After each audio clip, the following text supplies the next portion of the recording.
24 hours a day. NTA International is with you in your living room.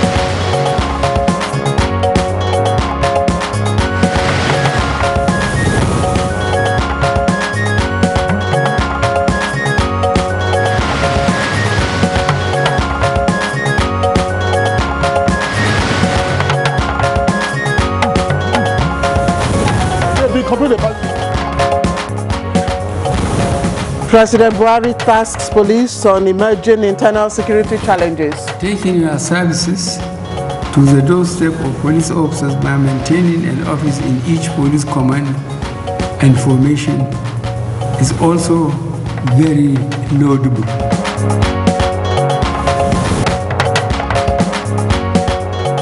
Inspector General orders deployment of anti-riot police officers across the country.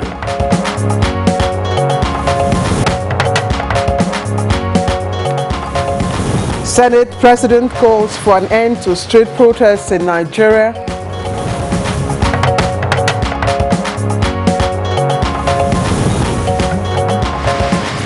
And on Good Morning Nigeria today, we shall discuss EndSARS protests, situational reports in the states.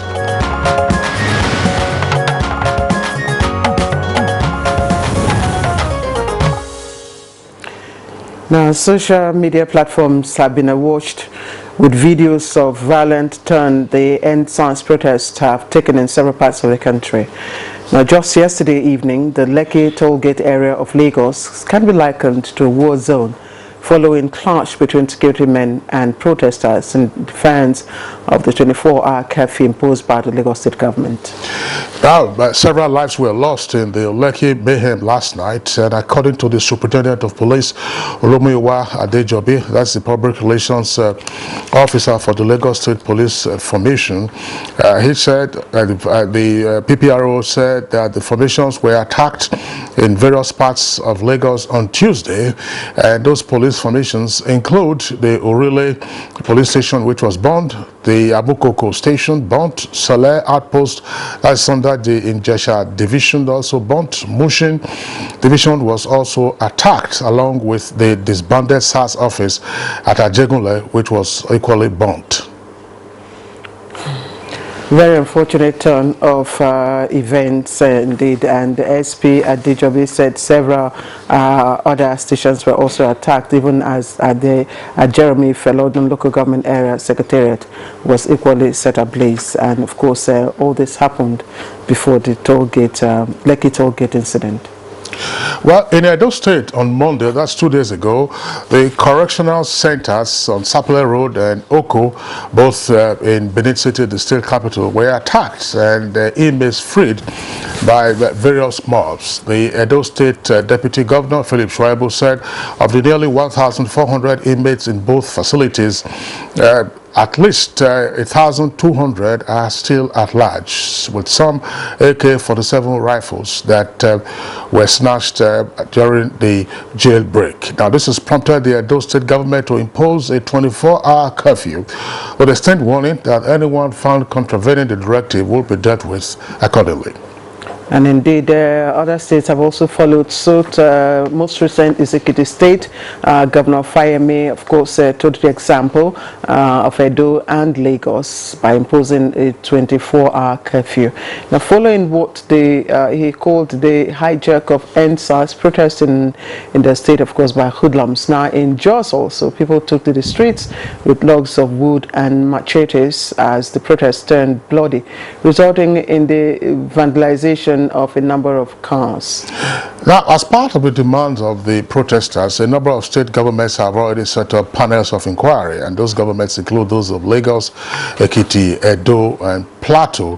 The panels of inquiry are also for restitution of victims of SARS and related abuses, and to also investigate possible cases of police brutality in their respective case. This is in line with the directive by the National Economic Council last week. Well, it's obvious that many, not just many Nigerians, are tired of the violence and chaos, as youth groups in some parts of the country have been on a peace campaign for an end to it. Now, traditional rulers, religious leaders, civil society organizations, diplomats, and even ordinary Nigerians are calling on the protesters to suspend their demonstrations to give the government time to make good on its promises. All right, and the question is, when is enough enough? On both sides, that's to say those who are protesting and those who are counter-protesting. Those are the issues, of course, we'll be focusing on in our conversation segment today on Good Morning Nigeria, on which note we welcome you to the program. It's Wednesday morning, and my name is Kingsley Osalulo. I thank you for tuning in. I am Claire Dilabo Abdul Razak. It's always a pleasure to have you join us, but indeed it is a sad day for all Nigerians. The program is reaching you live on the network service of the NTA, and we'll bring you the complimentary segments, of course, in the program as we proceed. But for now, let's join Comfort Ahmad with the morning news. Hello, Comfort. Good morning. A very good morning to you, Kingsley, as well. And the Nigerian police force has been tasked to sustain efforts at fighting and addressing the emerging internal security challenges confronting the country for sustainable peace and prosperity. President Muhammadu Buhari threw the challenge while at a virtual inauguration of the new head office building of the Nigerian Police Pensions Limited.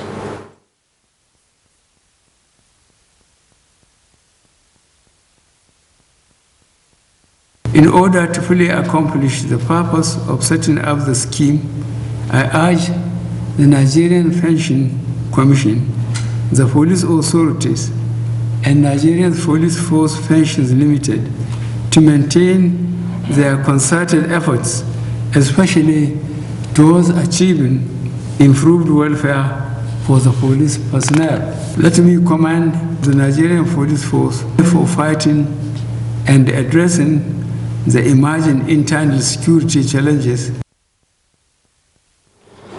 And President Muhammadu Buhari has been applauded for improving the welfare of serving and retired officers of the Nigerian Police Force. Inspector General of Police Mohammed Adamu gave the commendation at the inauguration of the Police Pensions Building in Abuja. There is a renewed impetus to render quality service that will guarantee improved welfare to all serving police officers and retirees in line with Your Excellency's vision. The commissioning of this edifice today, therefore, represents a great milestone and an eloquent testimony of our desire to cater for the welfare of police personnel.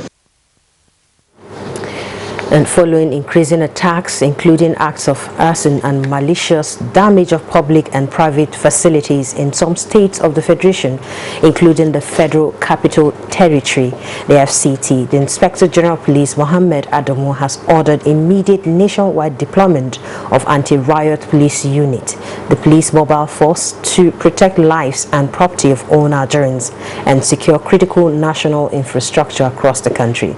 The IGP also ordered massive deployment of police operatives to strengthen security around correctional facilities nationwide. Meanwhile, Nigerians, top government officials and the diplomatic community are sharing concerns over developments in the ongoing EndSARS protest, which is creating chaotic scenes in some parts of the country. At a meeting at the instance of the Ministry of Foreign Affairs, Nigerian reiterates her worry with the way the movement is being used by some persons with different motives to destabilize the country. Our diplomatic partners to understand her response as a government which value freedom of expression of our citizens, particularly the youth, who are challenging police brutality in a movement which began as EndSARS protest in the country. We embrace Nigerians speaking their mind, and because we as a government are here to serve the people and to listen to the people.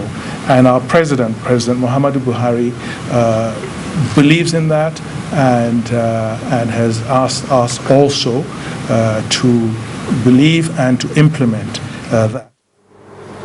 And the Senate has called on the EndSARS protesters to stop any form of street protest in order to give government opportunity to carry out their demands, as further disturbance might jeopardize the good intentions of government. The House of Representatives especially called for an executive order in relation to police brutality. Our youths, our children, to kindly, in the interest of everyone, suspend their actions and embrace genuine dialogue. Mr. President, what we have today right now is that the very lofty, the very genuine, the very good motivated actions of our children is being hijacked. That the continuous protests across the country have inflicted untold hardship on other Nigerians pursuing their legitimate livelihoods. Make people personally responsible and liable for the inauspicious actions or acts of brutality. Now, a concerned citizen, Mr. Adamu Garba, has filed $1 billion suit against Chief Executive Officer and founder of Twitter International company, Jack Dorsey, at the Federal High Court, Abuja, over alleged sponsorship of the ongoing #EndSARS protests across the country. The suit, which was filed by counsel to Mr. Adamu Garba, is challenging the legality of Jack Dorsey Twitter International company's sponsorship of the EndSARS protests, which he claims is a violation of his fundamental right to liberty, dignity of human person, freedom of movement, and economic right guaranteed and protected under the Constitution. The applicant also seeks an order of perpetual injunction restraining the respondents, whether by themselves or by representatives, from further sponsoring and staging the EndSARS protest or any other protest. That concludes the morning news highlight. Good Morning Nigeria on EndSARS protest situation report continues with Kingsley and Claire after the break. Good morning.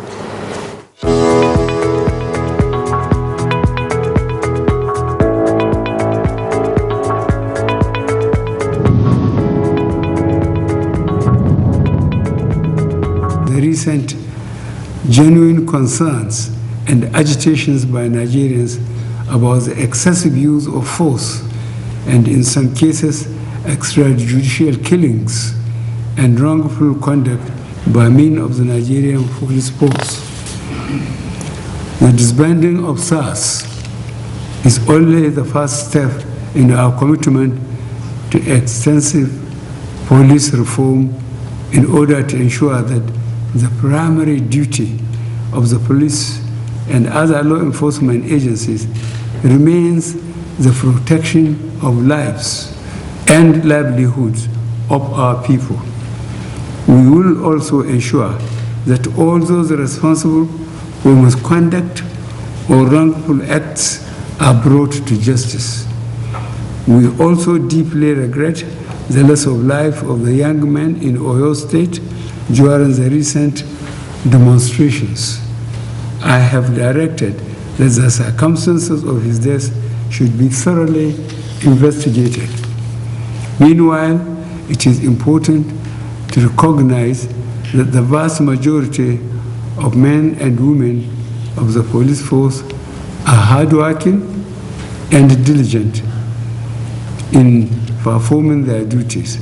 The few bad eggs should not be allowed to tarnish the image and reputation of the force.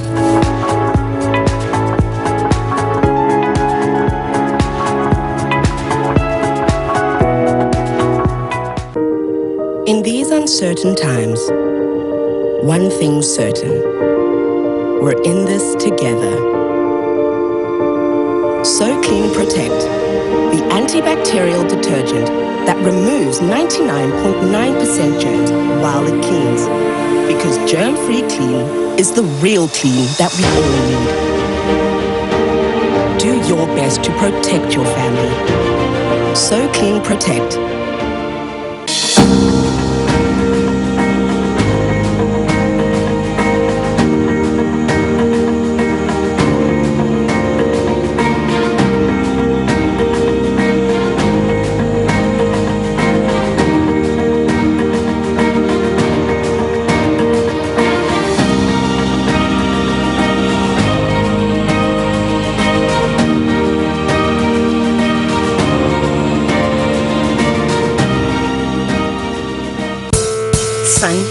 Being good at something requires strength.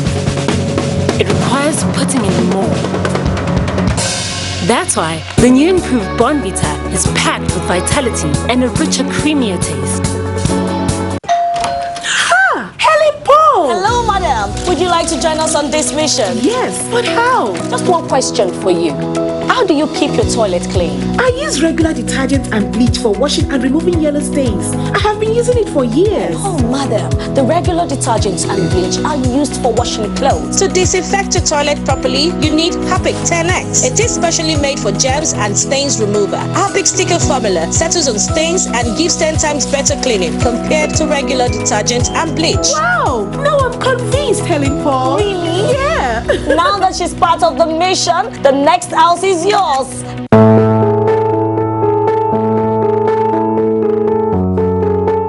Mr. President said the youth of this country have spoken, and he has heard, and he has since gone to work for the youth of our country, not just as a president, but even as a father of the younger generation. The real Nigerian youth is a patriot, not a tool of destabilization. Mr. President made an appeal to the Nigerian youth that these protests, wherever held, should be done in a peaceful manner. The Nigerian youth should be on their guard to make sure that elements that will infiltrate and distract them from the very purpose of their protest should be prevented from doing so. Listen to the voice of reason.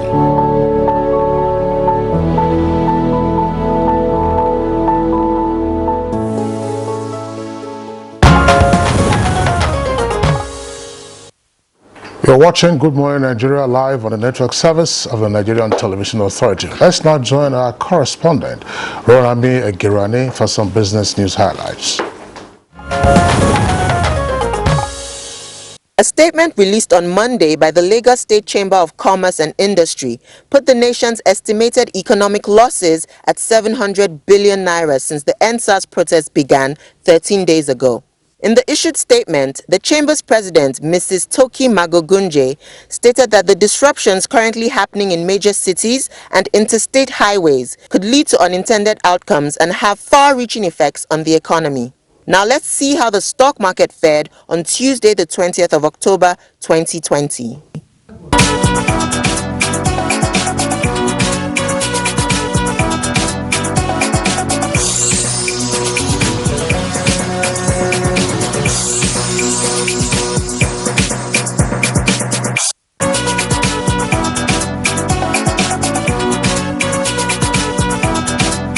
With business news, I'm Ronami Egirani.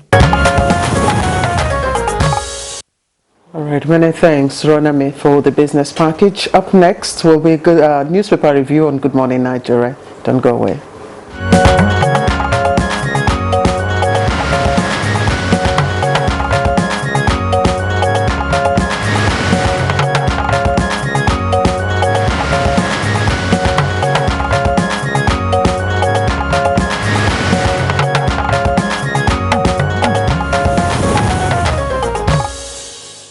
Our newspaper reviewer, Bayo Atebi, is with us in the studios this morning. Bayo, good morning and welcome.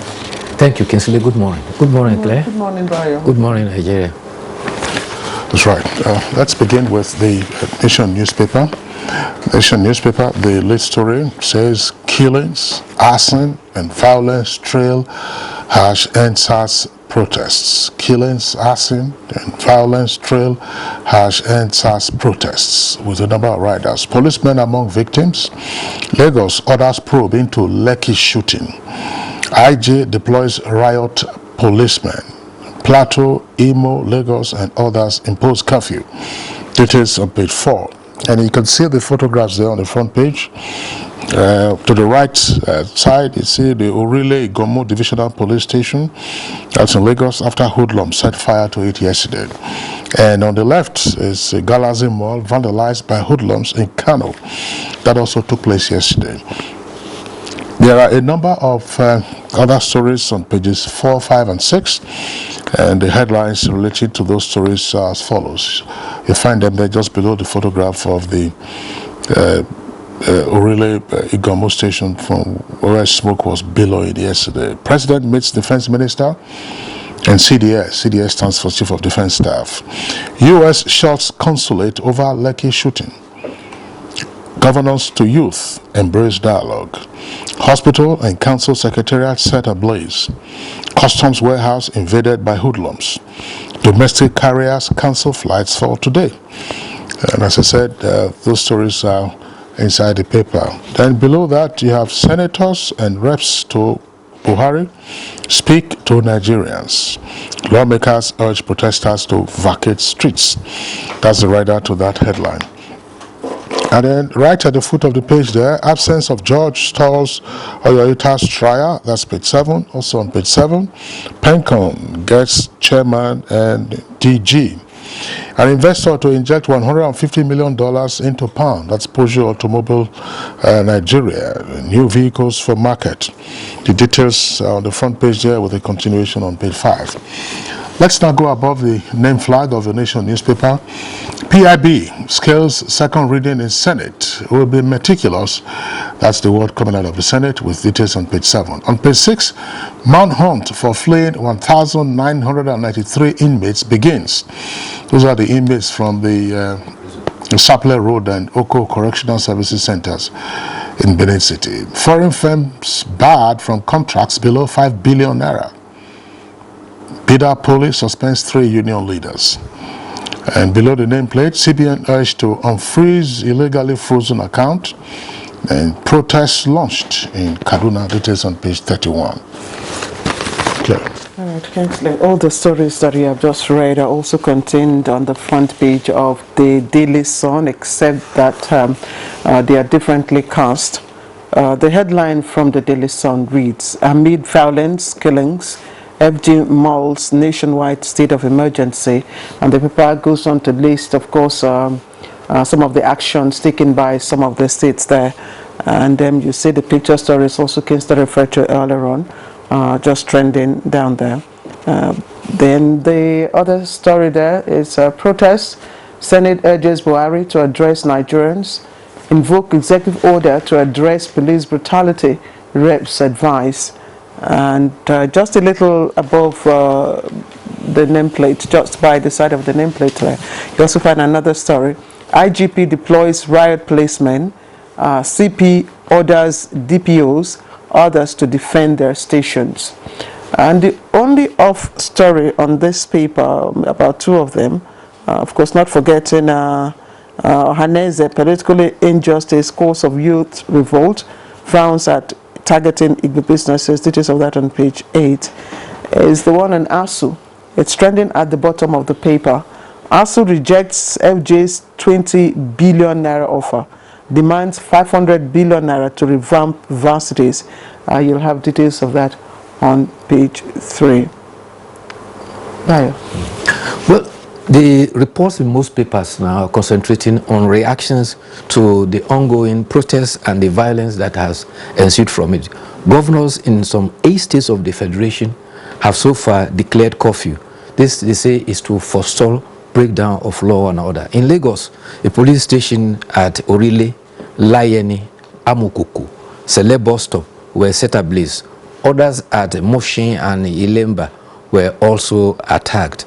It was also observed that Lagos State Governor have declared a curfew that was to start at 4 p.m. Tuesday. It was later deferred to 11 p.m.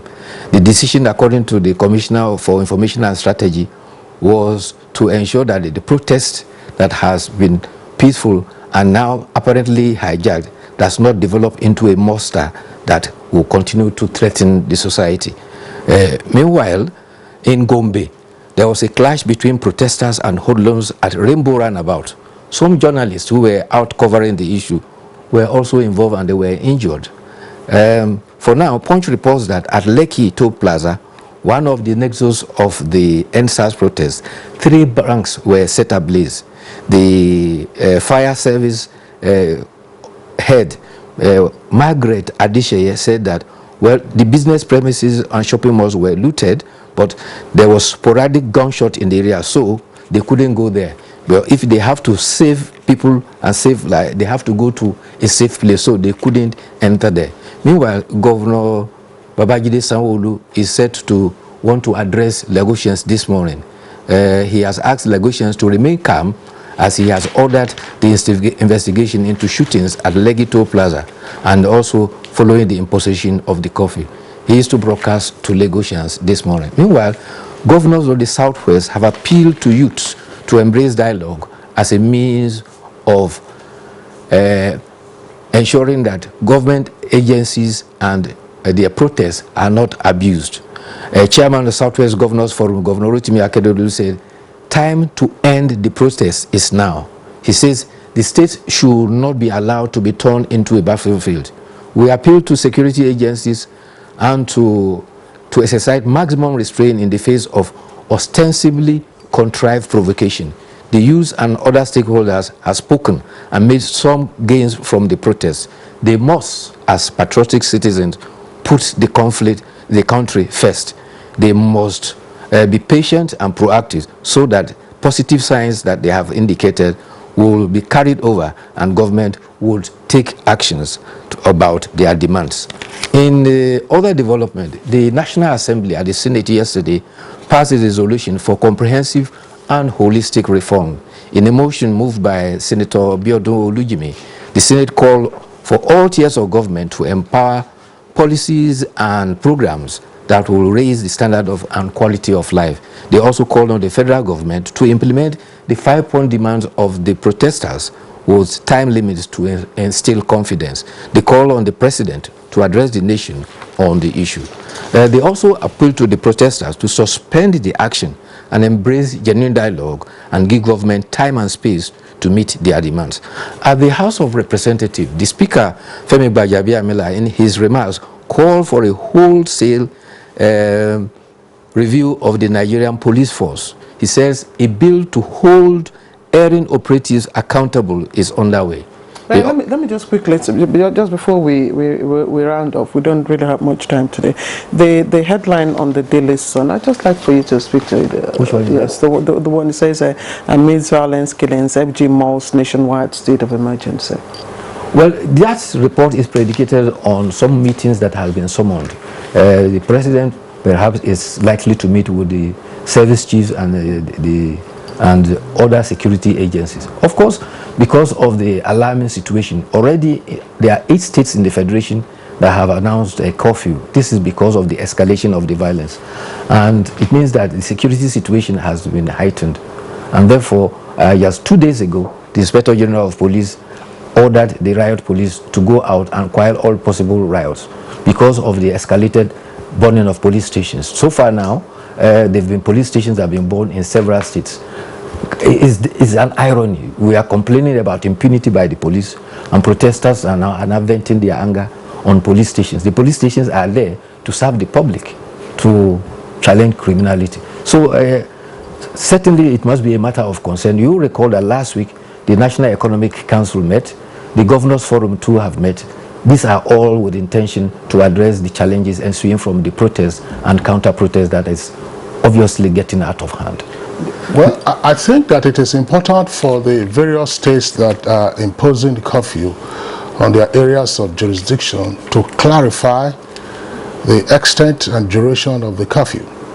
I do not imagine that there has been any time, at least not that I can remember, that Lagos has been under a 24-hour curfew, perhaps during the war.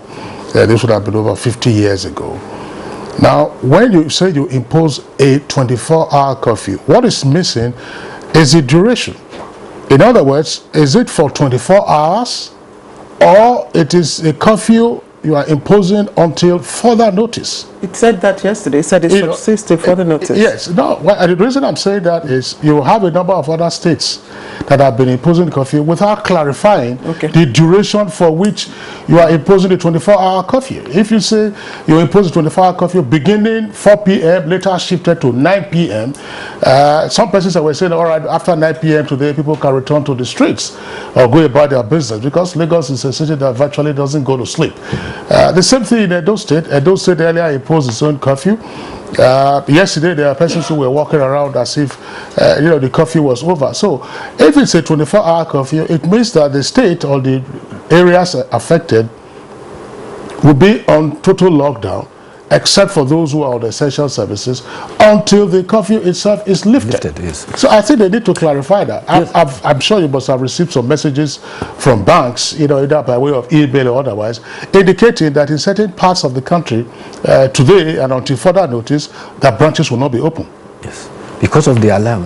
Because of the curfew. Yes. Because they are not sure if it is, say, 24 hours or because of the crisis or riots. Just specify that if it's a 24-hour curfew until further notice, then we know that it's until further notice. Yes. Well, most of the curfews that have been published so far are limited to 24 hours. That's what they clarified. But they didn't specify the period for which it will begin and go. So far, I think Abia stated about 14 hours curfew. And one other state said indefinite, until maybe they are able to contain the situation. I think but like so there's need to clarify, because when you say 24 hours curfew, it means that there should be no movement everywhere aside from people on essential duties. It means you are shutting down the place completely. But there's also some clarification that needs to come from the headline about the U.S. consulate. The United States Embassy said they had shut their consulate in Lagos for 2 days. They said that this was because of the multiple demonstrations that are ongoing across Nigeria, to include areas within the consulate district of Abuja and Lagos. Though mass demonstrations in some areas have been violent and some have been peaceful, but the challenge is that thoroughfares and bridges have been closed, and therefore they say they are advising citizens to avoid areas around protests and demonstrations. Another interesting response coming from the National Assembly, from both the Senate and the House of Reps. Yes. The Senate, of course, is asking the President, of course, to address the nation, while coming from the House of Reps, it's asking the President, of course, to invoke an executive order to address the police brutality. Is that likely to happen, the State of Nation address and executive order?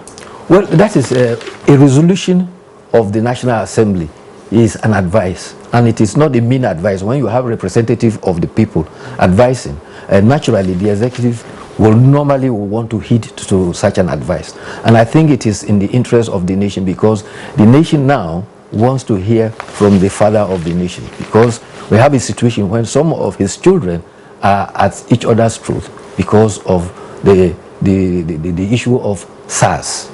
He has come out to say and directed that SARS should be disbanded.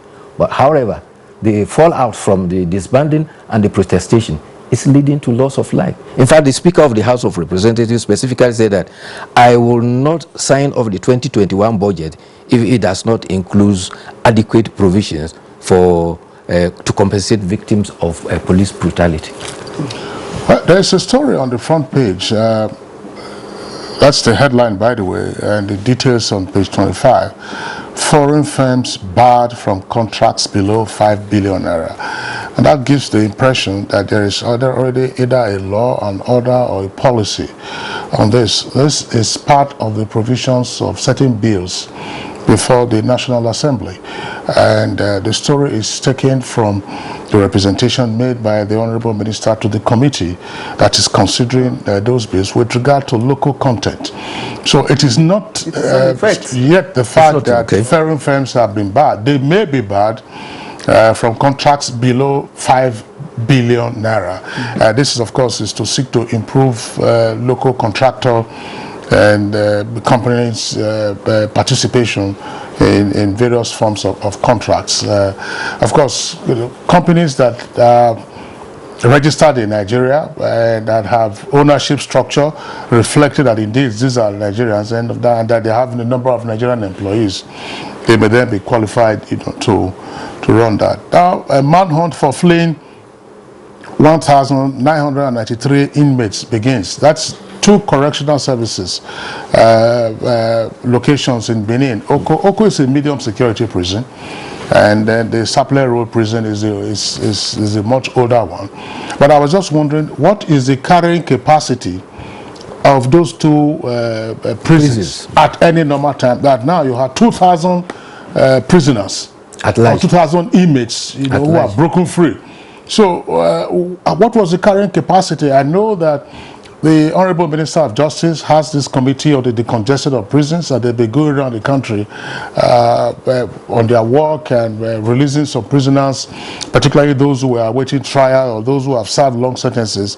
But why would it be that in just two prisons, what was our current capacity that you have almost 2,000? Well, there's no saying the fact that most of our prisons are congested, overpopulated by inmates. And this is why you recall that there was a policy by the federal government which led to the chief of the chief judge of the federal high courts visiting prisons around the country, and for which inmates within certain category were set free. In fact, persons who were awaiting trial, some of which have even been held beyond the period for which, if they were convicted, the service period they will have served, were all set free. There's no gainsaying the fact that our prisons are congested. But the worry now is that this tendency to set criminals free from prisons is worrying. You will recall that there was a time we had it happening in Kotokarfe on 2 occasions and several other locations. And it's become a pattern. Whenever there is some upheaval, demonstration of this and that, there is that tendency. And of recent, under the prerogative of mercy, for marking the 60 years of Nigeria, the Nigeria Immigration Service listed about 1,600 inmates that were granted prerogative of mercy. This was part of the initiative to help decongest the prison. These were specifically those who have served a higher number of years of their sentences and had just less than 6 months to go. Some based on 60 years and above, and on the basis of compassion and others. It was all aimed at decongesting the prison. There's no good saying the fact about that. In just less than 60 seconds, if you may, I'd like you to speak to this. It's the story on the Daily Sun, the side story. IGP deploys riot policemen. CP orders DPOs, others to different stations. Quite understandably, why this action is taken. But in giving this order, at this time, just the way it is, might there be some, maybe, people going overboard in response to? Well, you see, the whole anxiety about the protest is about the conduct of a unit of the police, that is the SARS. And this is why when the protests were going on, you will see that the police were even reluctant to perform any action until when we have seen incidences of riots and burning of police stations. And that was why the Inspector General of Police ordered riot policemen to go out and take care of riots. Ideally, when you are going out to protest, you are supposed to have policemen protect you, to protest because it's your legitimate right to do so. But because of the development surrounding the police, there's that kind of mistrust, and therefore you couldn't have policemen helping protesters to move around peacefully and demonstrate. This has allowed hoodlums to infiltrate their ranks and cause confusion. But on the order to DPOs, they cannot fold their arms and watch police stations attacked and burned down.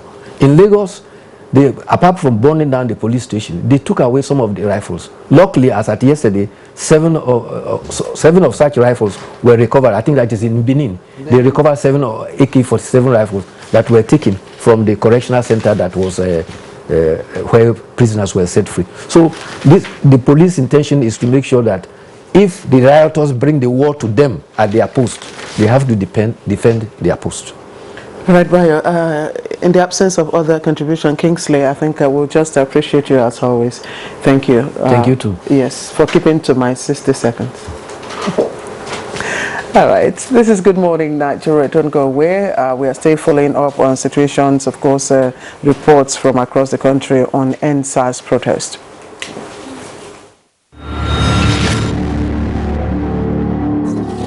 Demands of #EndSARS movement. Immediate release of all arrested protesters. Justice for all deceased victims of police brutality and appropriate compensation for their families. Setting up an independent body to oversee the investigation and prosecution of all reports of police misconduct within 10 days. In line with the new Police Act, psychological evaluation and retraining to be confirmed by an independent body of all disbanded SARS officers before they can be redeployed. Increase police salary so that they are adequately compensated for protecting the lives and property of citizens. Federal government's response. On 11th October 2020, the Inspector General of Police dissolved the Special Anti-Robbery Squad, SARS, across the 36 states police commands and the Federal Capital Territory. On October 12th, President Muhammadu Buhari addressed the nation, stating the disbanding of SARS is only the first step in our commitment to extensive police reforms. On 13th October 2020, the Inspector General of Police ordered all defunct SARS personnel to report at Force Headquarters, Abuja, for debriefing as well as psychological and medical examination. On 13th October 2020, the Presidential Panel on the Reform of SARS accepted the 5-point demand of the #EndSARS protesters. On 15th October 2020, the National Economic Council, NEC, directed the immediate establishment of state-based judicial panels of inquiry across the country to receive and investigate complaints of police brutality, related extrajudicial killings with a view to delivering justice for all victims of the dissolved SARS and other police units. State governors should immediately establish state-based special security and human rights committees to be chaired by governors in their state and to supervise the newly formed police tactical units and all other security agencies located in the state. This will ensure the protection of citizens' human rights. Members will also include representatives of youths and civil society, as well as head of police tactical units in each of the states.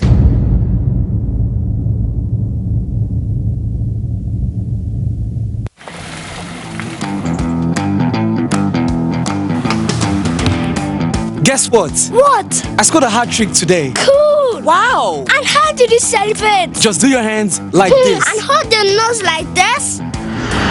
Body odor is caused by germs. That's why you need the new improved Dettol Cool Soap, which protects against 99.9% odor-causing germs with an extra burst of menthol freshness. Dettol, be 100% sure. Do you desire to upscale your skills and capacities for better productivity? Then you need to attend the following courses organized by NTA College, Jos. Photojournalism and Photography. Date 19th to 30th October 2020. English Grammar and Pronunciation for Broadcasters. Date 26th October to 20th November 2020. Protocol Event Management and Public Relations. Date 2nd to 13th November 2020. Intermediate Camera Operation Techniques. Date 2nd to 13th November 2020. Intermediate Online News Reporting Skills. Date 16th to 27th November 2020. The course fee for the 4-week course is 100,000 naira per participant, while the fee for other courses is 80,000 naira only. Accommodation inclusive. Venue for all courses is the serene and secure environment of NTA Television College, near Old Government House, Rayfield, Jos. For more inquiries, please call 0803-314-4383 or 0806-980-9807. NTA TV College, Jos, training you to be the best you want to be. I'm done. Really? Yes. Kilo day, that's so walking on the finish. Amaka, kilo day, that's so walking on the tire.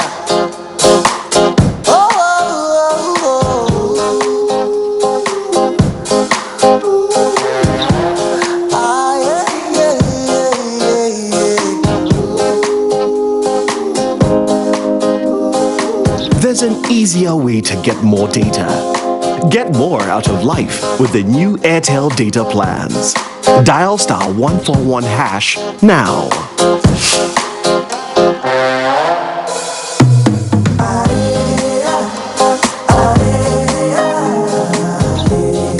Data is life. Airtel, the smartphone network. You're watching Good Morning Nigeria on the network service of the Nigerian Television Authority. Now, as a prompt for this morning's conversation, which is on the EndSARS protests and the situation reports, let's listen in to our correspondent, Victor Azu.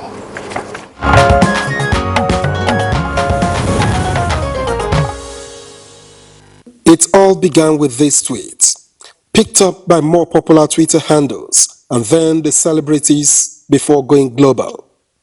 After about 2 weeks of sophisticated campaigns on social media and well-organized physical protests leading to concessions, apologies, and promises by government, events of the last few days suggest that the protests may have been infiltrated by hoodlums who now hide under the guise to unleash mayhem. On Monday, 2 custodial centers were attacked in Benin, leading to the escape of over 1,000 inmates. In Abuja, nearly 10 vehicles were set ablaze at a car mart in Apu. In Lagos, there have been several attacks culminating in the burning down of police stations and vehicles. The Edo state government responded by announcing a 24-hour curfew. The next day, the Lagos state government followed suit, with the Lagos State Police Command also placing a ban on protests. There have also been appeals for calm from well-meaning Nigerians. These are issues that may not be dealt with a swing of a biro. I will plead with them for understanding. Having pressed the issue for now, let them also give the government opportunity to go home, go back to the drawing board, and within some few months bring out a response. In spite of all this, the protesters remain defiant, and there remains an atmosphere of uncertainty. Why do these protesters remain defiant despite government promises and actions? Why do the protesters keep putting ordinary Nigerians at the receiving end of the backlash? Meanwhile, there was massive shooting reported at the Lekki toll gate on Tuesday evening, site of the Lagos protest, with several casualties. As guests in the studio prepare to prefer solutions, things must not be allowed to fall apart.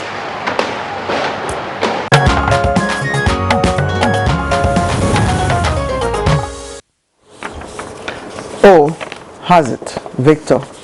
Thank you for that background report. So let's raise the bar on that conversation, and I have here in the studio Dr. Rauf Zakariyao, his Department of Political Science, Nigeria Police Academy. He joins us live here in the studio.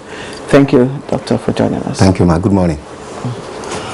All right, and then also joining us via Zoom from Benin City, that's the Edo State capital, a regular guest on Good Morning Nigeria, Dr. Osawaru Okunzuwa is a public affairs analyst. Dr. Okunzuwa, pleasure to have you with us on the program this morning. Thank you. Good morning, Kingsley.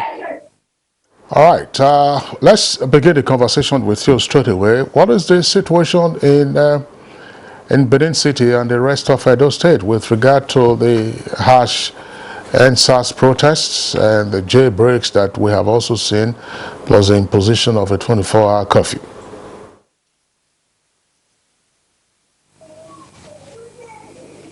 Well, taking a cue from a background report, I think we have a mixed situation. The curfew was imposed 2 days ago, and yesterday you had a partial observance of the curfew. In some parts of the city, people stayed away. In some parts of the city, people also spilled onto the streets. So we do hope it will be better today, and people would appreciate the importance of the curfew that is aimed at maintaining law and order, so that fewer people will be injured or fewer people will be jeopardized, their lives and their property. What do we know just yet about what is playing out in the city? At some point, say in the state capital, protesters were camped out in front of the main gate of the University of Benin. That's on the Benin-Lagos Expressway. And they were also at the city center. This went on for several days, and then suddenly all hell was let loose. What do you have an idea of what probably triggered the negative or ugly turn of events?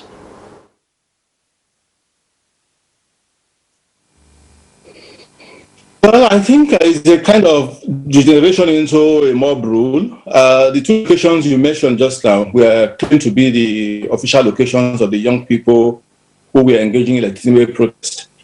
Maybe some kind of infiltration and penetration of other people who wanted to take advantage of the situation. I think that is a way to summarize what has taken place. All right, Dr. Kunzwa Osawaru, thank you. We'll return to you. Let's bring Dr. Ralph Zachariah into our conversation now. Kingsley started off with curfew, of course, in Benin, which was where it all started, with the curfews. And as you must have heard, it's been observed, in the bridge, or partially observed, I should say.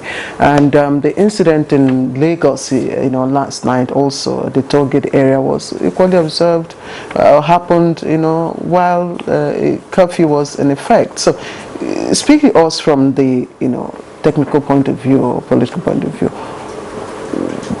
what value has curfew in situations like this? Thank you very much. In every conflict management, there is what we call the first stage. That is when people start beginning requesting for certain demands. That is a stage whereby people try to adopt what we call lighter tactics. And if it continues in that direction without proactiveness on the part of the government, people that some of those demands have been directed to, then it goes to the stage of de-escalation. Now, it has escalated to the level that what we saw in Lagos, burning police stations, attacking innocent Nigerians, that showed that the level we have now presently is getting out of hand. But we cannot say because some miscreants or hoodlums, all in the name of this EndSARS protest, have tried, or they are trying to use the opportunity to hijack the peace that we pray for in Nigeria. Now, the major thing that needs to be done, of course, the government has taken a very right step by imposing curfew, because we have seen that the situation was getting out of hand. Having imposed curfew, expectation from obedient Nigerians is to actually respect the government decision in terms of curfew and try to observe it peacefully. Nevertheless, what we saw in Lagos and what happened in Benin was that people still believe that despite this curfew, there was no need for us to actually respect. That's to tell you that the curfew was defied. That is about the issue of trust. People actually believe that government can just come on board, impose curfew. After all, we have had similar protests, we have had series of protests. You come up with curfew, at the long run, everything dies down. Okay, curfew was imposed, and we know the validity of curfew is to ensure that normalcy is restored. When people try not to obey the so-called curfew, like what we have seen, then what should be the solution, or what should be the immediate response? And that is where we try to also need to manage the situation. Manage in the sense that conflict didn't just happen. Crisis didn't just happen suddenly. It's a matter of frustration, aggressive tendency. And the youth, so to say, to some extent believe we are highly frustrated. Then we don't need to add unnecessary frustration to the present frustrative tendency. That is to tell you that the youth should be well managed. Managed in the sense that the government has been appealing, some stakeholders have also been appealing. We keep appealing because when we feel by way of appealing to the masses does not work, then that does not necessitate the adoption of what we call heavy tactics. And what we have seen yesterday is about heavy tactics because of some of the unconfirmed reports of killings, numbers of killings rather, and we have seen high level of destruction, particularly in Lagos and some other parts of the country. So coffee is very necessary. And if people decide, like what they have done, to defy coffee, government, of course, should take every responsibility in ensuring that tension is down, so that it will not degenerate to the level whereby we go for unnecessary violence or war that we don't pray for. Okay, thank you, Dr. Rauf Zakaria. I will return to you. Dr. Okunzuwa, just tell us what your reading is of the month of October, as it were. We are 3 weeks into the month of October 2020, but it's been an angry October, as it were, from what we have seen. What exactly is in your opinion, playing out? Are things getting out of hand?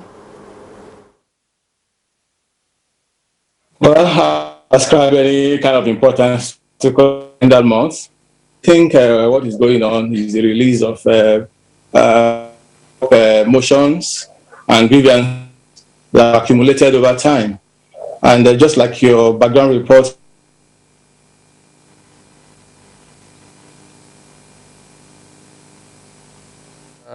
there's a phrase. I think it's Dr. Okunzuwa. If you're able to hear us, maybe the bandwidth is low.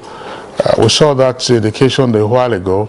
If you're able to clear that up, then we'll come back to you. Dr. Rauf, let's return to you. I mean, we had you on Good Morning Nigeria earlier, but as I said, this is 3 weeks. We can literally classify October 2020 as an angry October from what we have seen. What do you make of all of this? Thank you very much. The saga that actually happened yesterday, actually, to be sincere, it was a very sad day. Sad in the sense that lives and properties, particularly lives, matters, and that should be the major priority of any government: protection of lives and properties. Those lives that have been lost, there is no way we can recall them back. That is to tell you that the experience of yesterday was a saddening experience, in the sense that from what we have seen on social media everywhere, it actually indicated that the tension in Nigeria, particularly on this issue of EndSARS, it has gotten beyond the protest against SARS. It is telling us that we have given opportunity to, quote and unquote, the fifth columnist trying to take advantage of the present scenario. And when we look at some of the posts coming in, even a lot of political stakeholders, a lot of senior citizens that have been keeping quiet all this while, suddenly everybody became active, and we have seen a lot of condemnation, some trying to take advantage of political affiliation to actually condemn the government. But this is not about the present government. This is not about opposition. This is about Nigerians, whereby we should ensure that lives should be valuable to us anywhere as far as Nigerians is concerned, either within the country or outside the country. Nigerians should be well respected to the extent that we value life. We should not be seen as if this attitude of brutality that we don't care, I can kill and nothing will happen, nobody will question me. I think it's high time we try as much as possible, particularly the government should ensure that high level of protection of lives and property should be well strengthened. Dr. Rauf, we're going to have to pause you.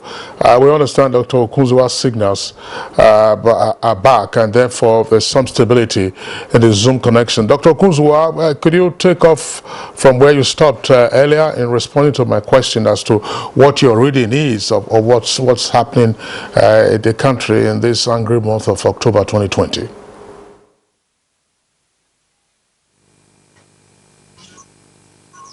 Yes, I have begun to say that what we are having now is a boil-over, is a spontaneous vent to what has been pent up over time. That I was not going to ascribe any particular significance to any calendar month. That what we're having could have erupted in September, in August, or January, and so on. So what we probably will need over time is a very solid mechanism for monitoring the reports of citizens and responding or anticipating what they may be up to in terms of their grievances. Let me still stay with you before we come back to Dr. Rauf here.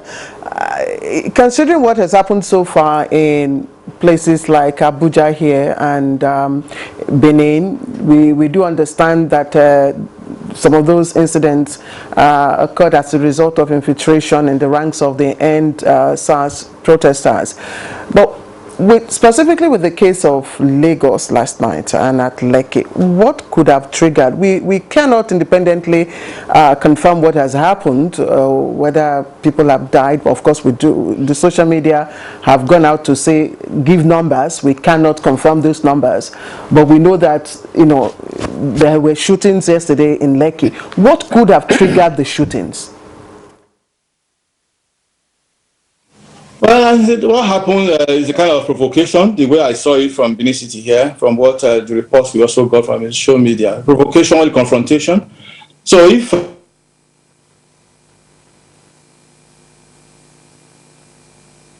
Maybe you reconsider your position about the month of October. Kisley asked you a question about. No, well, it's not. As he said, according to him, it could have erupted any time, but it has erupted now in October, and that's why I said the angry month of October. Nobody said angry month of October 2019. It's a month of anger, from what we have seen. Protests that started on a peaceful note, suddenly we have seen, and there was a video I saw yesterday, and I'm sure most of those who saw those videos, a number of those videos would have been horrified. The attack on the Orile police station, I think there was probably the gentleman who was being assaulted was a police officer dragged out of that police station. And when you have a mob action, at some point he tripped, and then the mob just continued on him. So that's precisely part of what we're taking a look at. Who are these elements? Yeah, it's as you have said. I recall when we had you, when we dealt with the first part of this conversation in the earlier part, they said, okay, the good guys were out there complaining about brutality of SARS and indeed seeking reforms in the police force. But suddenly we are seeing elements, who are going about committing arson and doing all kinds of things. So what are the bad guys? Are they now having a field day, as it were, and what should be the response of the law enforcement agents? Well, as I've said earlier on, in a situation whereby conflict is not well managed, some elements, or like what we have seen, the miscreants took advantage. From Ikorodu to Orile Igamu, up to Ikeja, Lekki and part of Alausa have been so peaceful because the demonstrations, the way it were then, very peaceful, normal, and people were actually applauding the youths. The level of coordination is very fantastic. But there is a problem with the way we manage what we call crowd mechanism management. Because the miscreants, the hoodlums, what they do is to take advantage of any available opportunity. And having realized that the law enforcement agents, though to some extent, they have been following the protest, trying to be orderly, trying to ensure that it was peacefully arranged, organized. But when we look at some of those videos, the presence of even of the so-called policemen was somehow scanty rather. Scanty in the sense that you could see almost hundreds of youths protesting, some trying to take laws into their hand, and the police just decided looking at them. And that was why some started coming up with a kind of conspiracy theory that those hoodlums, miscreants, how did they come to the scene? We have seen a lot of videos whereby you see some jeep, whereby some people have even tagged belonging to some government official, quote unquote, or some political stakeholders trying to seize the opportunity to actually vent their anger by way of destabilizing the society. So the major problem is the fact that our crowd control mechanism on the point of the policing is not encouraging enough, and that is why we could see all sorts of opportunities being taken over by the miscreant or the hoodlums. We heard that soldiers were deployed yesterday in Lekki. Is that I mean, conflict management strategy in a civil, crisis such as this?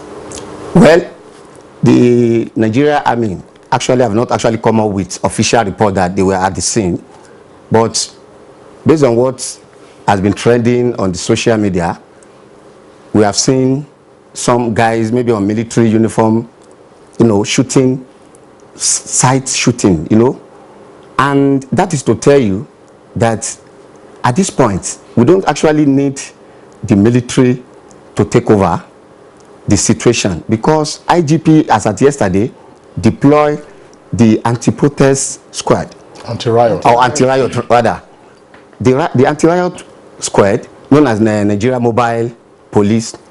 What they do largely, because they have the instrument, the mechanism to curtail such crowd.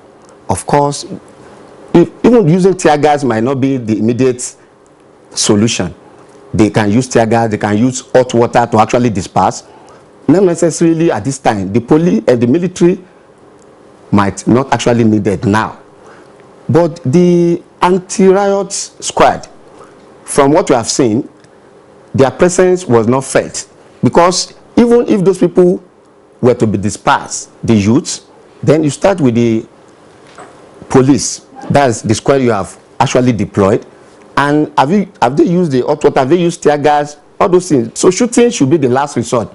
Military responsibility likely is to safeguard the national security. And I think the level we have, we should also have hope or encourage our police officers to ensure that normalcy is returned. So, as far as I'm concerned, though we have not gotten official report from the Nigerian military claiming that their men were on the street. But based on some of the reports from media, the claim has been that some military were shooting, which I don't think for now the military involvement is necessary. Nevertheless, we have seen that the frustration level is getting higher, and the so-called youths, particularly some miscreants that trying to use the opportunity of this scenario to vent or to take advantage, they could as well ensure that the mission of the EndSARS is defeated. Because yesterday I was like, this is a golden opportunity that the youth have gotten in terms of you have made demand, and the response from the government is that we have had your demand.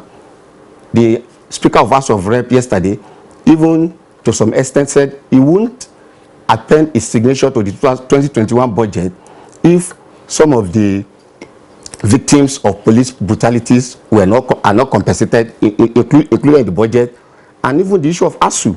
That is to tell you that the yearnings, the agitations of the youth were actually felt, and the government is trying to respond. But the response from the government should not encourage high level of escalation of the conflict beyond its present state. Dr. Rauf, part of what we have been seeing, I mean, let's not get into what in journalism you refer to as Afghanistanism. Right here in the Federal Capital Territory, the reports on Monday were unsavory, and reports yesterday also were not palatable. It was on Monday. It was the Akpo axis, you know, where we have seen the visuals of cab mats and mechanic workshops being attacked, and then yesterday it was on the Buhari Kubwa axis. Buhari, that's on the way to the law school, on the way to JAMB office. There was a lockdown in some of those in some of those areas. Of course, the police authorities were on hand, you know, to try to maintain law and order. But in general, I also saw a video, and I'm sure you probably also saw this, and I thought we were talking about crowd control and management. There was a certain gentleman who said he was going to deliver, he wanted to deliver a petition to the president, and he was being restrained from getting across into the villa. The police officers formed a human chain and then tried to block him from so doing, at least up to the point that the video ran. There was no altercation, there was no assault. They just said, look, you wouldn't have, you know, if you had a petition, drop it with us and go. What exactly, in different parts of FCT, as you have seen, people have been sending messages, say, don't go here, don't go there, don't, you know, and so on and so forth. What exactly, again, we're trying to just read the fluid situation. The demands 5 for 5 have largely been met. A number of panels of inquiry have already been set up, and there have also been appeals. All right, so retreat. Let's see how these panels of inquiry will work out, and then let's see how the other measures in terms of police reforms will also play out. Do the police? I know. I mean, you teach, but do the police feel a sense of defeat or a sense of support? Because ultimately, when the reforms happen, it will be to enhance their tasks. Considering the point you made earlier, that they seem to have been slow in responding, where you saw large crowds of mobs, you know, wielding machetes and all kinds of cudgels, say in Lagos, where they were burning down those stations, and there seemed to be no immediate response. Well, like what happened in Afghanistan, particularly when you look at the Arab Spring, this is how it started, from agitation, then it got to the level that it could not be controlled, which in Nigeria we don't pray for, and we should not be expecting such. Nevertheless, the police, as you have said, should not feel defeated. Of course, the police are not defeated, but what we have seen, particularly in the issue of managing the crisis, I think there is a loophole in terms of the technical and the strategies. Because it's not about police alone. We have the DSS, we have some other intelligence units that could actually strengthen the work of the police. And the protest started, despite the fact that there might be a claim that there is no leader. It's not possible. A movement cannot be effective without leadership. That is to tell you that there are leaders. But some of those leaders, though they have been trying not to come up or come out publicly to declare their, you know, affiliation, but the police, as I've said earlier on, could only be assisted by support from other security agencies in terms of intelligence reports, in terms of strategic communication, and even the larger society too. Because when we see some people just gather, then before you know it, we could see some other person coming up with cutlass and all sorts of things. Definitely, this is not about EndSARS. That is to tell you that the communication gap, particularly from the society, masses, from some of the security intelligence agencies, and the police itself, needs to be re-strategizing on a way towards ensuring that crowd control mechanism is improved in Nigeria. What we have seen in Akpo, what we saw in Lagos and some other parts of the country is telling us that we are having a lacuna in terms of how our security apparatus is being managed. And police reform is an ongoing reform, and we just need to also appeal to the youth to actually ensure that they allow peace to reign. because some of the demands cannot be met on the street. That is why there is need for them to come to negotiation table. There is need for them to dialogue, because dialogue has always been the effective way in resolving crises in any democratic situation. Look at what is happening in Thailand. The protest has been going for over 2 to 3 weeks, but you could see that there was no high level, there was no even casualty in terms of killing, attacking. They too, they were blocking roads, but they were doing it in a civilized manner. But Thailand as a country, of course, in the ranking of democratic societies, it is believed that Thailand is not even a democratic state because of the rulership is anarchical, or it has been one-man affair. But Nigeria, that we as a democratic state, and we have enjoyed 2 decades of uninterrupted democratic dispensation, this is not the time for us to actually spoil what we have built. So democracy is something that should be all-inclusive. And when we talk of all-inclusive, you are looking at the youth is part of the democratic tenant, and their agitations should be respected. But the mechanism, because we can see that failure of mechanism from the 2 sides, the protesters sometimes, and even from the security agencies. So we need to redouble the strategic mechanism towards ensuring that peace and harmony is guaranteed as far as this country is concerned. Okay, Dr. Ralph, thank you. We're back with Dr. Okonzwa Osawaro, if he's still with us. Dr. Sawaro, you listen to Dr. Ralph. He says there seems to be a big lacuna in the way we have managed our crisis, or in the crisis or conflict management system. But in terms of response to the 545 demands that the end protesters have made, do you see a clearly defined path?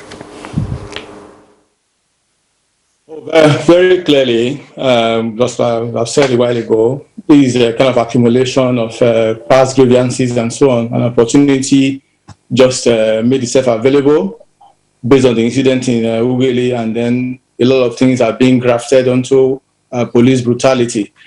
But on the whole, you don't actually need any particular vision in this instance. To care for our young ones, believing that the trustees of our future should have been a routine thing. But now that we're in this situation, we have a minister for youth and sports, for instance. Is it possible to empanel some experts and even some of these young persons to now know from them exactly what they want at this moment? But we want to do a rule of the thumb thing. To care for young people in any community is a thing that can happen from cradle till when they exit their adolescence or their youthful period. We know where to look for our young people in the country. They are in schools, they are in learning academies, and so on and so forth. Right from when they are cared for, their conception, how pregnant women are cared for clinically and so on, to give birth to healthy babies, how babies are sent to school, how they are groomed, up to university days and so on.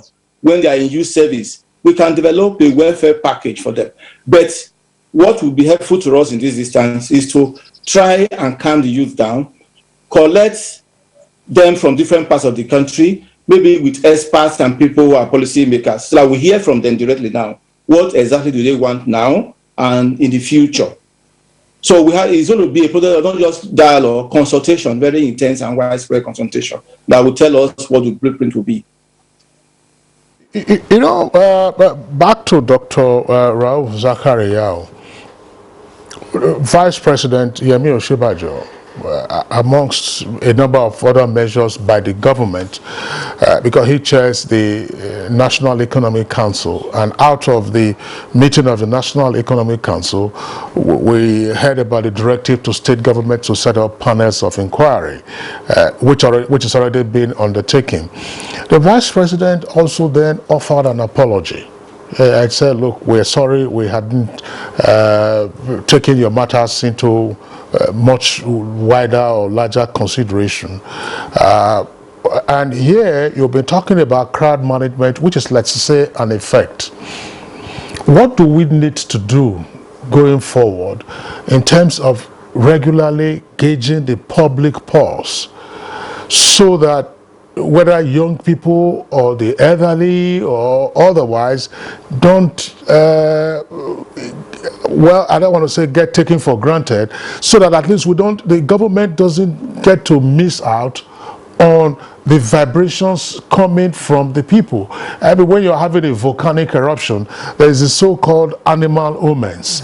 You find dogs, behaving funny, rodents running out of their holes, and that tells you that something is brewing underneath before it begins to spew forth. So, what do we need to do in terms of much more effectively getting the public pulse? You have a number of government institutions and establishments, but what do we need to do? Well, in any political setting or in any democratic setting like ours, the essence of a Leviathan is to ensure that rules and regulations are preserved. The essence of leadership, government, is to ensure that people's yearnings, either from the youths, from the elderly, whichever way it is coming from, the government should have what we call listening here. Now, we can see that the major problem is a kind of misconnection. There is no connectivity. And when there is no connectivity where? Connectivity where? So when there is no connectivity, we have created a gap for some others unnecessary, quote unquote, interests to actually take advantage. The National Assembly, of course, we have the House of Representatives, believing that they are representing the larger society. But when you look at some of the plenary session, you hardly find petitions coming from the society, from the people, from the youth, being read on the floor of either of the House of Rep or the Senate. Then that is to tell you that the connectivity web is not linking. And David Easton had made it clear that in every society there should be what we call inputs and outputs. The inputs will come in form of demands, like agitations coming from the youth, like several demands coming from several organizations. These are the inputs. We have the NBA, we have the ASU, and some other societies group. Now, when you have inputs, the expectation is to have output. But the major problem in Nigeria is we do see a lot of input. People are making agitations, demand. And with the help of the mass media, like what we have been doing, is to ensure that, because you are the gatekeeper, is to ensure that the input made in terms of demand are transferred, or what we call processed, to the authoritative decision making, which is the government. But it seems people make inputs. The gatekeepers, you have been doing a fantastic job by sensitizing the people and even the government on some of the inputs coming on board. But what is that when it comes to authoritative decision? That's when actions are expected to be taken. It ends up as if it's just a mere academic exercise, which ordinarily shouldn't be so. You know, Dr. Rauf, Dr. Rauf here is talking about estate responsibility, where you have the estates of the realm, the first estate, the legislature, the executive being the second, the judiciary being the third, and then the media, which is the fourth. We can actually break this down, because it's so easy to say, oh, government hasn't done this, government hasn't done that. We're talking about input, processing the pulse of the people, how they feel. And we hear from time to time from the lawmakers that they are the representatives of the people. So why is it that the feelings, the agitations, if you like, the latent anger and distrust of these young persons had not until now gained either municipal or national prominence? That's one level. And then the second level you will go to will be the executive branch of the estate, which is to say intelligence gathering. This is like raw intelligence. This is the way these boys and girls are feeling. What is missing? Because, I mean, for us to get out of this and say, look, we're going to have to build on the lessons that this national crisis has taught us, I believe these are issues that we have to look at. What is your opinion? Of course, you have. Just to, I don't know if I understand, just what is hindering the processing and the output, basically? Well, no, that's not my point. No, the input first is gathering. Yeah, the demands. That is the demands. How do you ascertain that this is the way these people are feeling? I'm a lawmaker at the state level. I'm a lawmaker as a councillor, and I claim that I'm closest to my people. Am I closest to them because I can give them a half bag of rice? Am I closest to them because I can hear and feel and sense what they are saying? And then, I talk about processing, taking up the channels of my local government council, taking it up to the state level, taking it up to the national level. What is failing? What is missing? What is the gap? It is very glaring, and it's all about communication link. Communication link in the sense that, let's start from the local government level. The essence of having local government is to ensure that government is actually closer to the people. But it is very unfortunate that at local level, councillors, chairmen, even some of them, they hardly live within the locality they claim they are representing.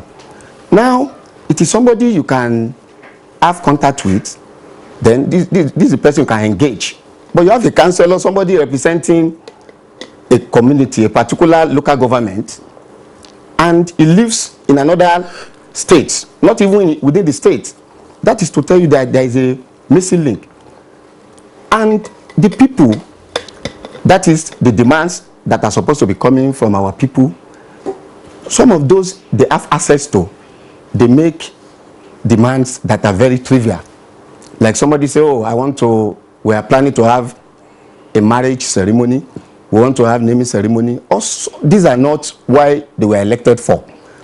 Number one, to assess some of the political leaders from the grassroots level has become so difficult that some of them, when they get elected, they believe they are even above you guys, above the people electing them, which is one of the problems, which is a very nasty problem we are facing.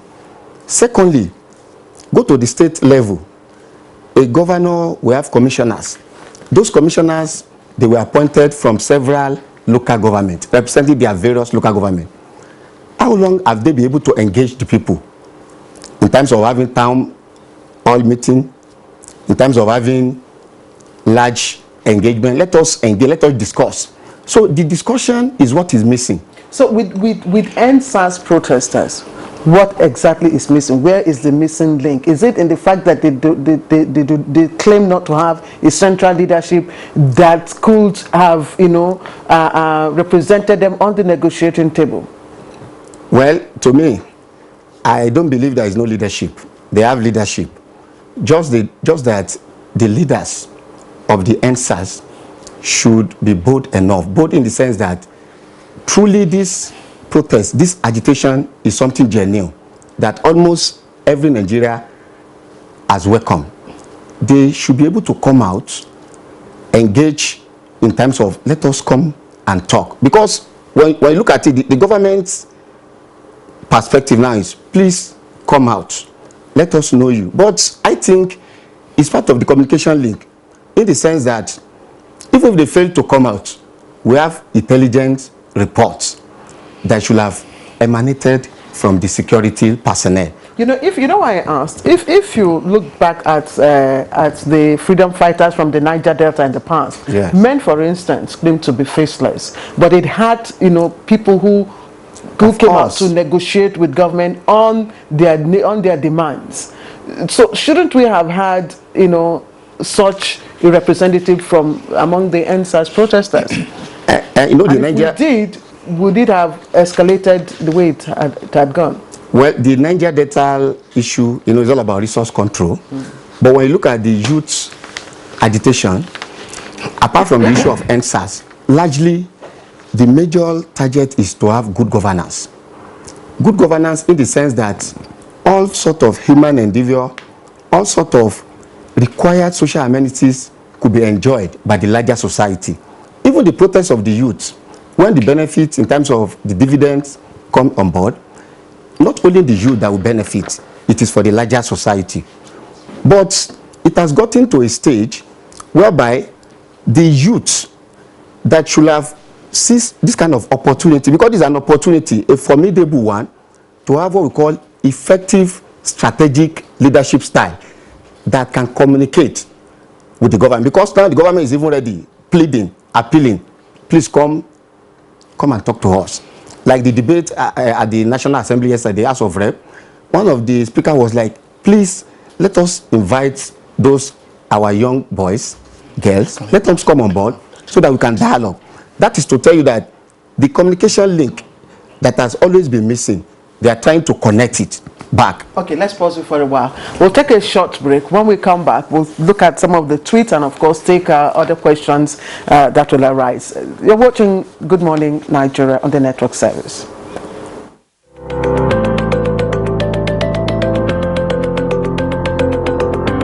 My name is Nando Jamda Muhammad. Stevita Hussein Musa. Roduna Joel Finji. Said Musa John. I'm a carpenter. I've been doing this for more than 8 years now. And I said that plantain. Nakai Kimami Shekara Uku. I've been selling my tomatoes for about 10 years now, and I do it for a better Nigeria. And I do it for a better Nigeria. And you can see how we're doing our small little work to make Nigeria great. As you can see, I'm a technician and I'm doing it to help myself and to help my generation. Business. For a better Nigeria. This message is from the National Orientation Agency.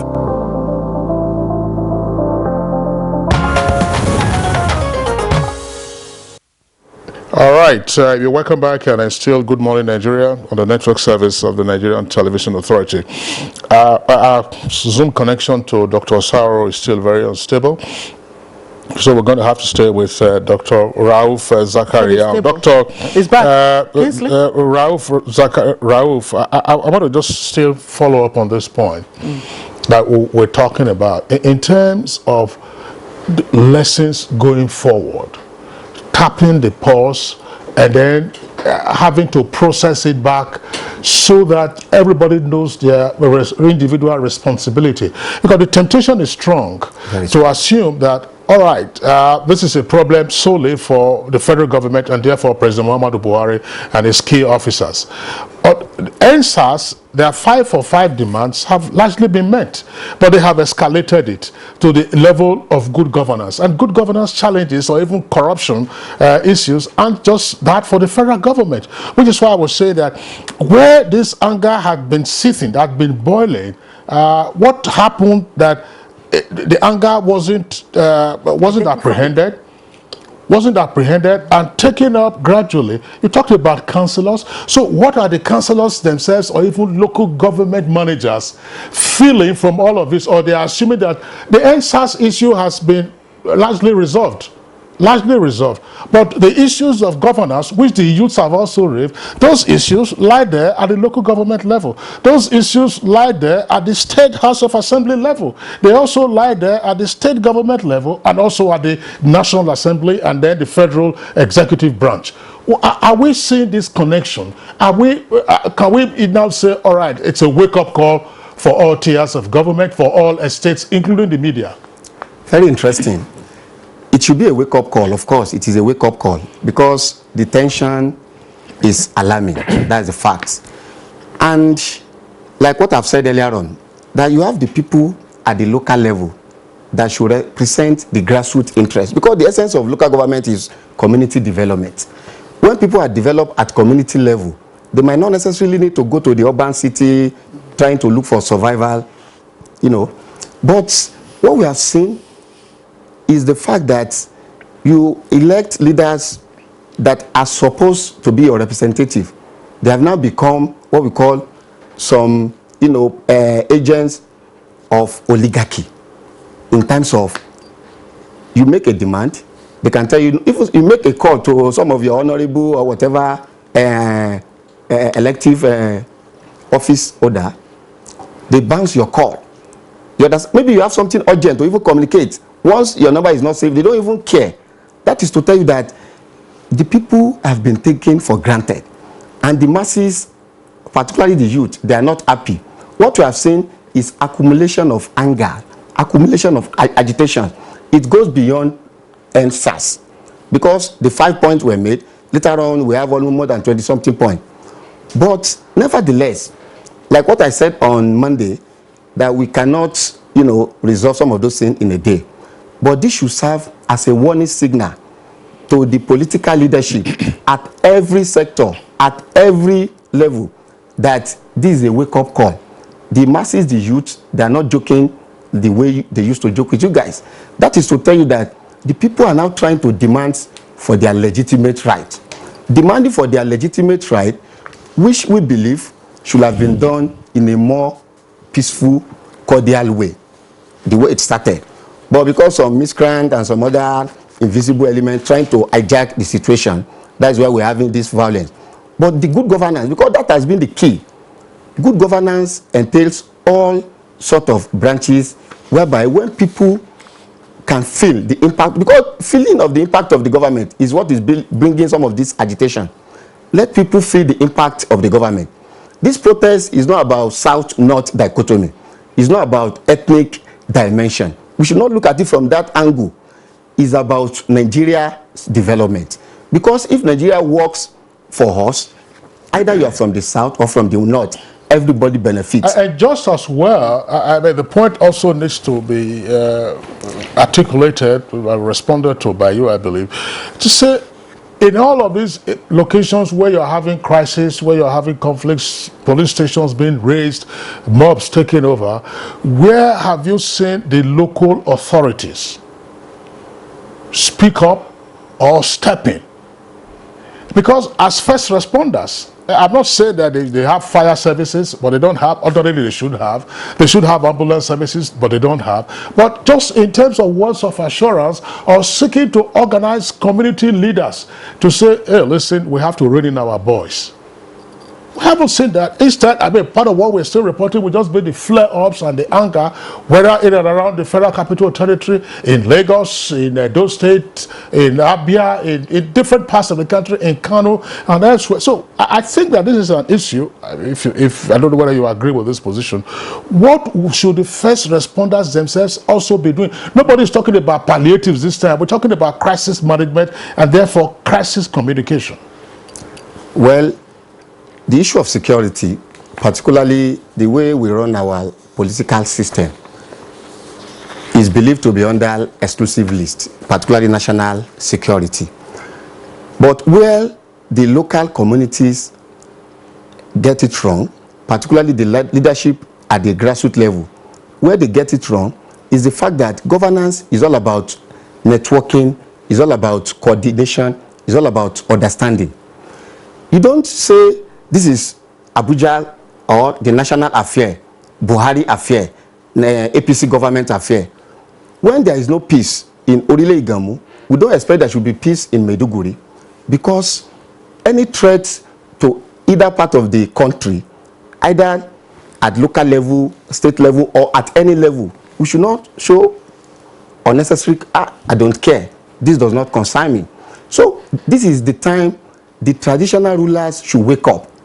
The religious rulers, we have seen some of them, they have been talking, like what we have seen, even some attending the gathering peacefully, talking to the boys that let's do this thing in a well, cordially manner.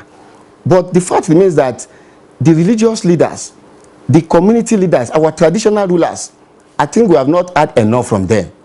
They can talk to some of our guys, as in the boys, that, oh boy, please let us have a better understanding. How do we aggregate some of our agitations that it will come in form of proposal? This is what we are proposing.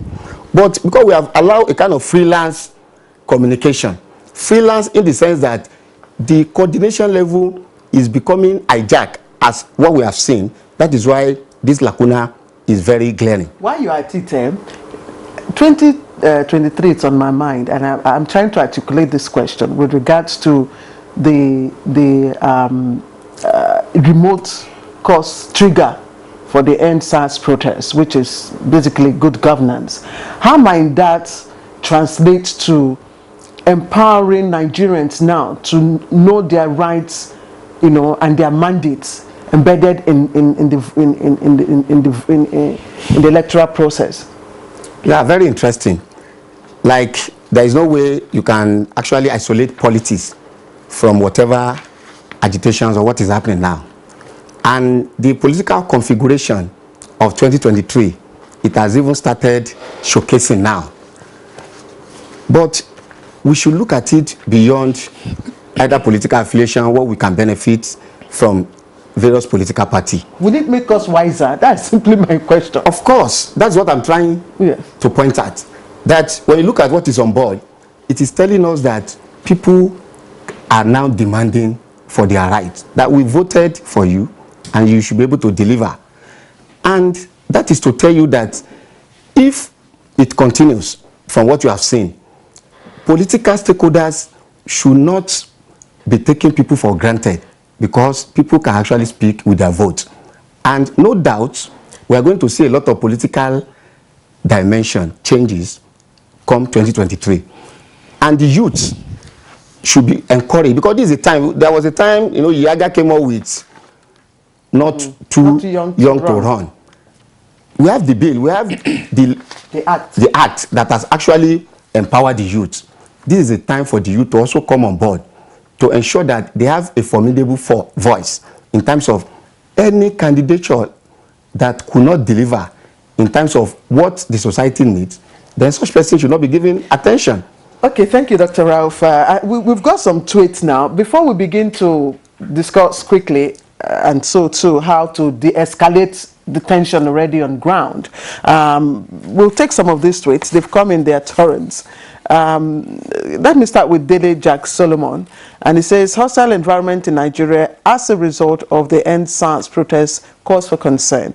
We implore the youth and the government of the day to come to compromise and bring to an end what might deteriorate to outright anarchy and complete disruption of the system.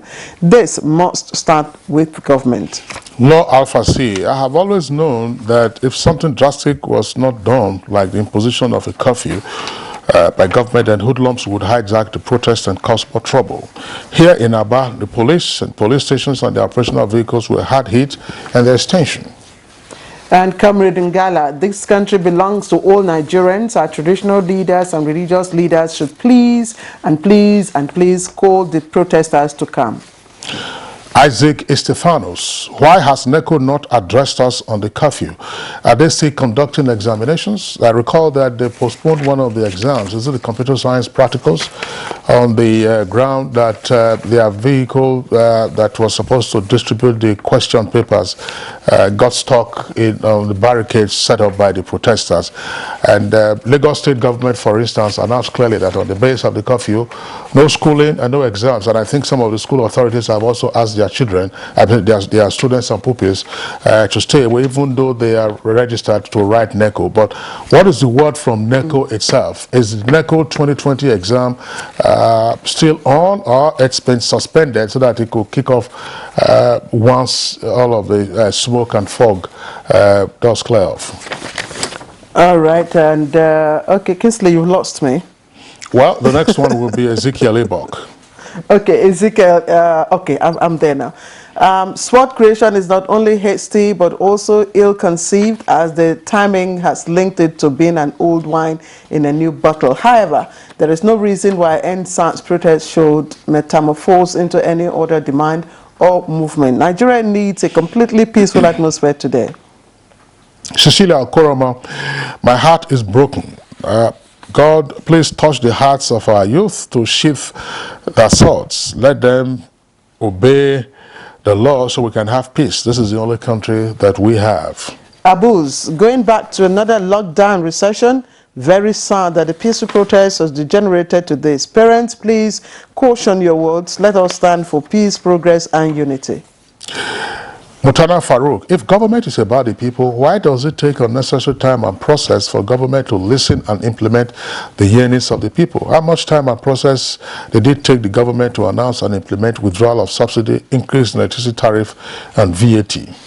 Yakubu YDY, Curfew in my area as hoodlums hijacked the protest by vandalizing innocent people's property and causing loss of lives in Jos North.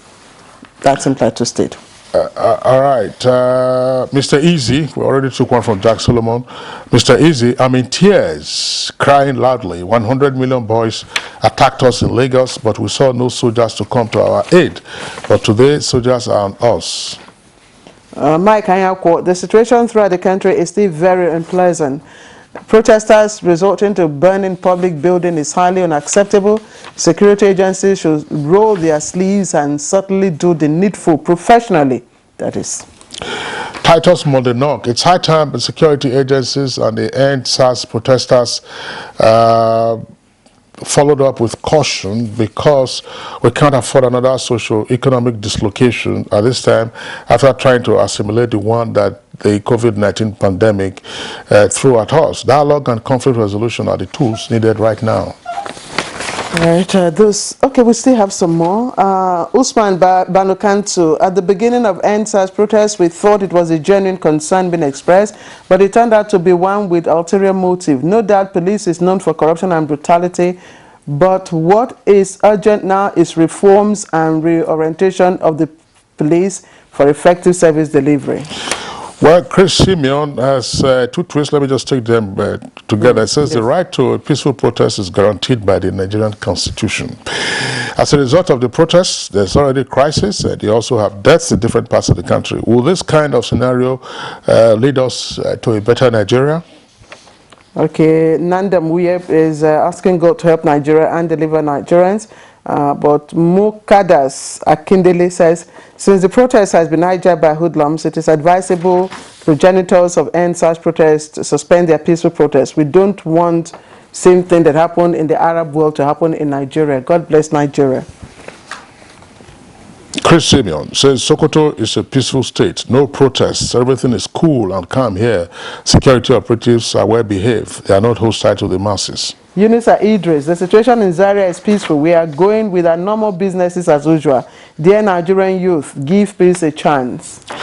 This one is a handle that says it's Jesus boy. NECO, kindly suspend your 2020 exams nationwide. It's common sense. Okay, thank you for all your tweets. Let's get back to the concluding part of our conversation. So how do we de-escalate tension and get our country back to normal? Let peace reign. Dr. Okonzwa Osawaru, there have been two suggestions coming from the National Assembly, one from the Senate asking Mr. President to address the nation, and the other one from the House of Reps asking for an executive order to address issues of police brutality. How can this help?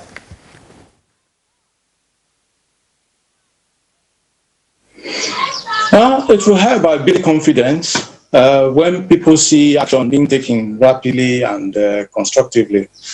They might be persuaded that their grievances are being addressed as well. So I think the value in that regard will be confidence building, so long as the tempo is sustained and what can be done in the short term is done, what can be done in the medium term is done.